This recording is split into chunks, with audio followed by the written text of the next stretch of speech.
Last year, I remember reading an interview in the Campo Santo Quarterly Review that was an incredibly lengthy and fascinating retrospective on Tales from the Borderlands by Telltale Games. They managed to get everyone from writers and artists to directors, and even Matthew Armstrong, the creator and former franchise director of Borderlands, to all sit down and take a deep dive into every aspect of the game's development. And there was a lot of really cool stuff in there.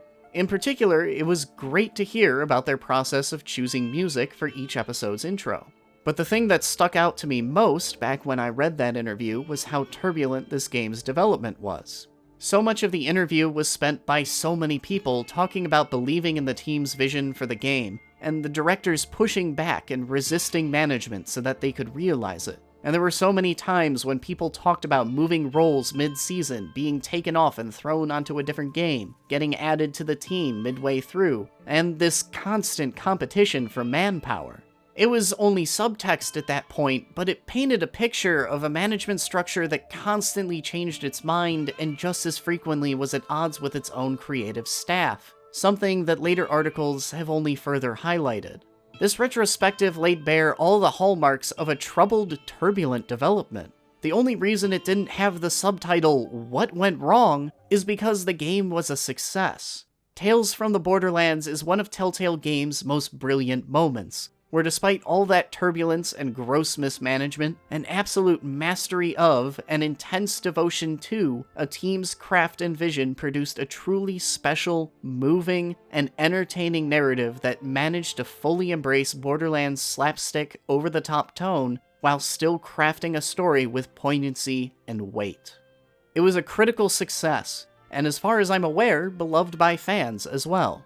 It was the latest of a string of wins, and a triumph that proved Telltale had a broader range than just moody stories about bad things happening to bad people. It was one of the most well-crafted video game narratives that Telltale has ever done, perhaps even that anyone has in the past decade. Except, there's one last twist to this story. Tales from the Borderlands wasn't a success. In fact, there was a Twitter thread going around recently citing an anonymous source at the company that almost everything that Telltale has ever produced has been a commercial failure, even beloved titles such as Tales from the Borderlands and The Wolf Among Us.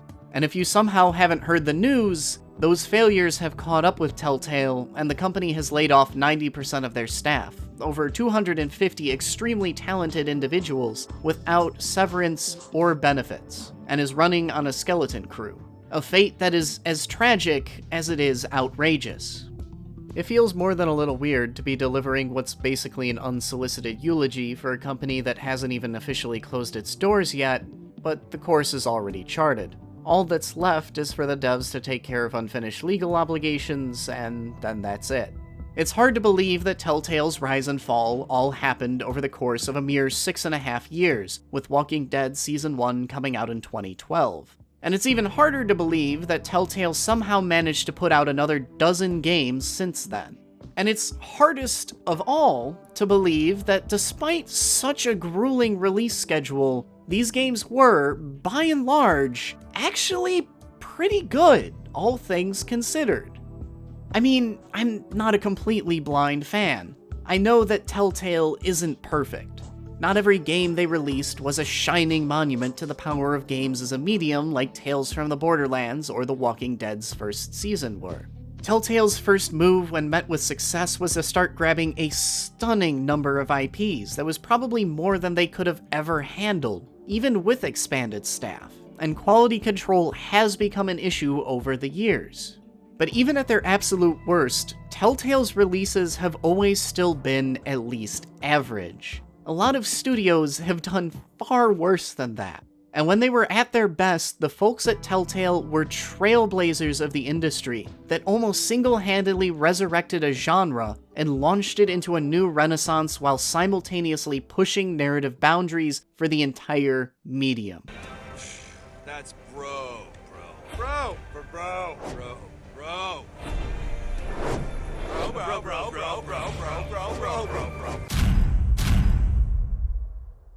And okay, yes, At this point, we're all past the illusion that Kenny will actually remember that, or that our decisions will actually influence the story. But the Telltale-style adventure game wasn't an idly coined phrase. The Walking Dead was a landmark game that pioneered an entirely new way to tell stories in this medium. And while other companies have taken that format and refined it, there was, whether you remember it or not, a time when Telltale's then unique brand of storytelling was fresh and revolutionary for the adventure game genre. But let's be real, none of that was ever the core of Telltale's appeal. At the end of the day, the multiple choice dialogue trees, the 5-part episodic format, the branching and converging narrative paths, all the little notifications, all these facets of game design and marketing that Telltale utilized were all window dressing. What made Telltale's opus so truly compelling when it released is the same thing that makes it enduring today: its writing. It was the genuinely gripping narrative that made for an amazing story regardless of player agency. It was the little bonding moments that Telltale let you live through alongside the weighty, horrific decisions. And it most definitely was one of the medium's most memorable, likable, and lifelike characters to date. That's what caught people's attention. That's what made The Walking Dead one of the many examples that we go running to when someone demands we prove games are art, and it's what made Tales from the Borderlands better than any game in the actual Borderlands series. I'm sorry, what's that? You disagree? Well, maybe you're just fucking wrong.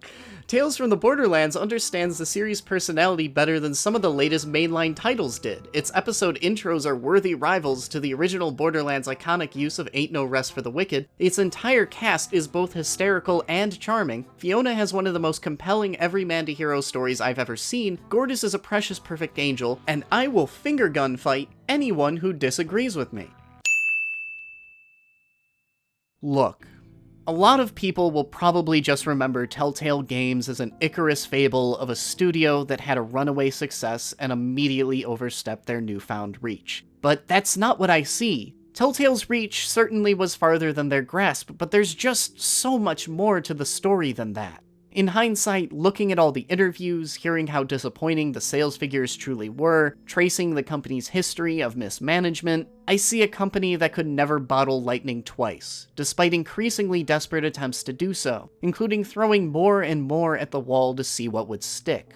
I see chaos, and incredibly talented and passionate developers that more often than not succeeded, despite working in an environment where not only the rules, but also the participants frequently played musical chairs, and management had a documented history of getting in everyone else's way. Telltale's development style has all the appearances of a chaotic, awful mess that by all rights should have never accomplished anything of note, with constant reassignments, shifting priorities, and horrific, non-stop crunch. But in spite of all of that, the incredible people that worked at this company still produced some of the most memorable and enjoyable stories I have experienced in a video game in the past decade. Telltale as a company had 99 problems, but the artistic merit of what they put out despite all of that is undeniable. It takes a great team of artists to put together a game that defines an entire era of its genre, but it takes an absolutely incredible one to do the same while under such hostile work conditions. Even if almost everything Telltale Games published was a commercial failure, almost all of it was also an artistic success. And even if there's a lot to hate about how Telltale's going out and the gross injustices that the management has inflicted on their employees to the very end, the work that the rank and file produced was groundbreaking, revelatory, and has defined an entire era of storytelling in video games. And that is the greatest mark of Telltale's legacy, its influence on the industry. From developers to other creators like myself, this company touched us. Their work influenced us in how we fundamentally understand video games. I'm far from the only person offering a tribute to this company's memory, and I've been spending all week reading and talking with others about how much this company has meant to all of us. And I've seen the outpouring of support for the developers that have been displaced by its collapse. The loss of Telltale has set off a wave of mourning that's rippled across the entire industry, and you don't generate a response like that without doing something right. Telltale's legacy will, no doubt, be a complicated one. They stand both as a reminder of the incredible art this medium is capable of, and as a lesson of the incredible toll the industry can exact on those who create it. And while we're all still trying to reconcile the legacy of Telltale the company, the legacy of the people who worked there is one of impeccable narrative mastery that had already long ago irrevocably changed how we view this medium and imprinted itself permanently in our memories. And that memory is worth celebrating.